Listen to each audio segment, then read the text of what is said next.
雙子座 Gemini 唔單止係個 AI 模型，而係未來7年會影響我哋嘅星象力量。你有冇諗過點解 Google 嘅 AI 模型偏偏叫做 Gemini 雙子座呢？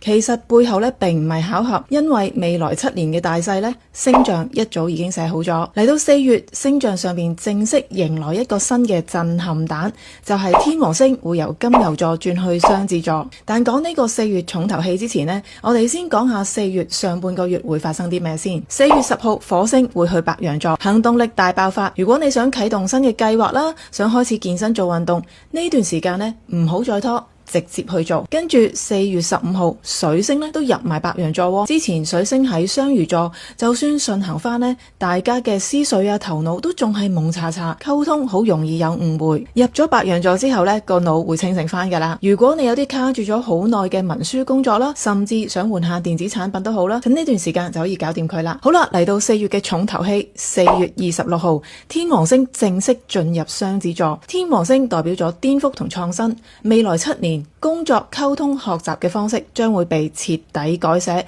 AI 嘅發展會更加急速，以前可以靠一個學位食10年，依家咧就唔可以啦。如果唔想被 AI 取代你嘅工作，記得要不停 update 你自己嘅頭腦同埋技能，識得同 AI 溝通同埋協作。天王星換星座一定會帶嚟震盪，但係每一次嘅大變動，機會就係俾啲願意跟住變、跟住進步嘅人。4月你想開始啲乜嘢新嘅計劃呢？如果你想知道2026年全年仲有啲乜嘢重要嘅星象日子，歡迎留言 Luck 2026，我會將星象月曆私信俾你。